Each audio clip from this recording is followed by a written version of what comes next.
بسم الله الرحمن الرحيم. اللهم صل على محمد وآل محمد.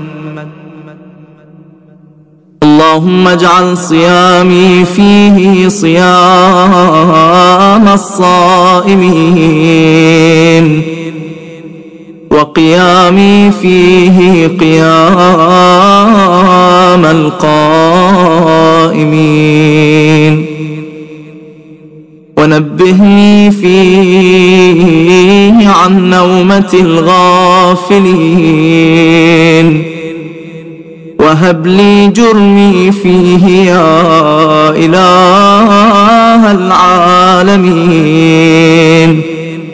واعف عني